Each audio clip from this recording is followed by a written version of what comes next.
Qual o papel dos automóveis na cidade inteligente? Aí nós estamos falando de táxi, nós estamos falando de motorista de aplicativo, aquele que tem o seu carro, né, e se desloca pela cidade.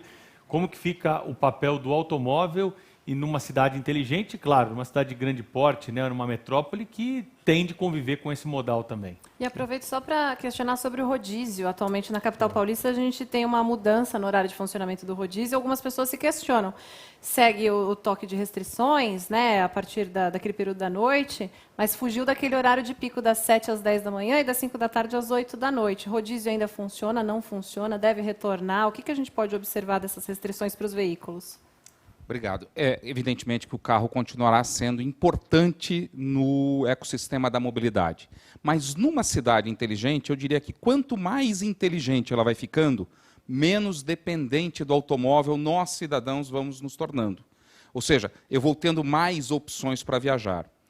E, em primeiro lugar, a minha relação com o automóvel começa a mudar. O Pedro disse bem, as pessoas hoje podem usar o automóvel sem ser donas de automóvel. Aliás, isso está cada vez mais comum. As pessoas descobriram que chegar num lugar e ter que estacionar o carro pode tomar muito tempo dele. Então, ele prefere ir com um motorista e chegar direto ao seu destino. Quando começou a febre dos carros por aplicativo, um jornal aqui da cidade publicou uma pesquisa dizendo que nos jardins, no domingo, diminuiu o consumo de valet e aumentou o consumo de vinho. Era uma característica clara de mudar o uso do automóvel. Eu não vou mais dirigindo, eu posso consumir o vinho. São aspectos positivos. Mas nós precisamos discutir o papel do automóvel, porque ele é ineficiente da forma como ele é usado hoje. A média de ocupação de um automóvel em São Paulo é 1,1, 1,2, 1,3 passageiros por carro. Ou seja, são 70, 80, 90 quilos sendo movidos por agora com as SUVs, 2 toneladas. Ou seja, a energia que despende é muito elevada. Segundo, nós aqui, cidadãos, ocupamos lá no metrô 0,2 metro quadrado. Um carro a 40 km por hora vai exigir 26 metros quadrados. Ele vai ocupar, porque é o espaço de frenagem e aceleração. Não há espaço para todos. Quando nós temos restrição, nós regulamos a restrição. O rodízio é uma regulação da restrição.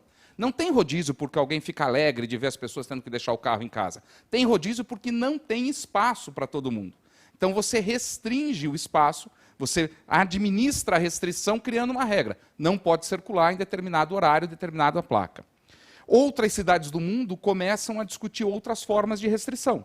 Por exemplo, criando os distritos onde o automóvel não entra. Seul, Londres, tem um distrito no centro de Londres, para entrar tem que pagar muito caro. Aproximadamente 30 libras, numa conversão aí R$180 para você entrar com o automóvel no centro da cidade. É uma forma de você administrar a restrição. Não tem espaço para todo mundo, você administra. O estacionamento, por exemplo, quando um carro para na rua, é a apropriação privada de um bem de uso público, comum. Todos nós podemos usar a rua. Quando eu paro o meu automóvel, ele passa a ser só meu.